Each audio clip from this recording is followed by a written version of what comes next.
If your car is equipped with a tire pressure monitoring system, TPMS, you've probably faced the dreaded low tire pressure warning light, usually a picture of a horseshoe with an exclamation point in the middle. Often, drivers see a sudden uptick in notifications when the weather turns chilly. This annoying and often ill-timed occurrence may have you wondering, what gives? And do I need to go fill up my tires?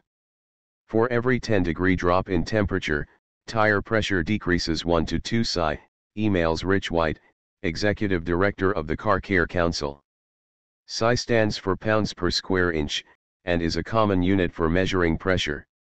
Cold shrinks, warm expands, basically. It's typical at this time of year for motorists to get TPMS warnings and then get worried about their tires.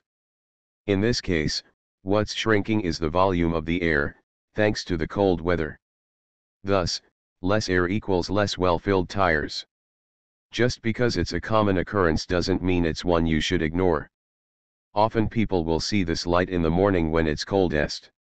If the temperature warms, the light could turn off, but it's likely that tires will still be a few psi underinflated, White adds. The TPMS constantly checks air pressure via small sensors inside of the tire's air stems, explains Jason Lancaster, auto expert and founder of the site Accurate Auto Advice. These systems, although well-intentioned, are not always totally accurate, and can be off by as much as 2 psi, he says via email.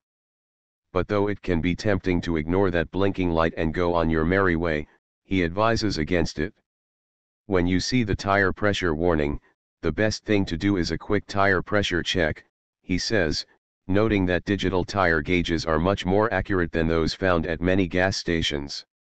If your gauge says you've got 32 psi in every tire, or you're within 1 psi of that number, you can ignore the light. Having said that, it's foolish to ignore the light if you haven't checked the tire pressure. You might very well have a tire with a hole in it, so it's always smart to check. If you add air and the problem persists, go to a mechanic or tire shop for recalibration. And check your tires monthly to maximize tire health and spot problems early. The best time to do this is in the morning or when your vehicle hasn't been driven in several hours. The tires should be cold to give the most accurate reading.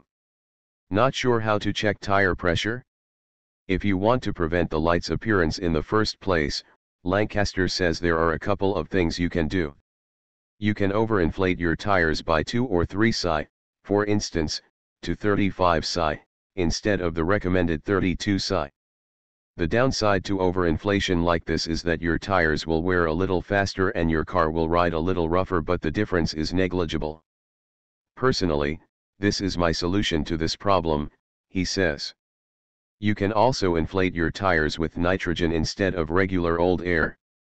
Nitrogen doesn't expand or contract as readily as normal air, and the nitrogen machines also dry the nitrogen so there's no water vapor inside the tire.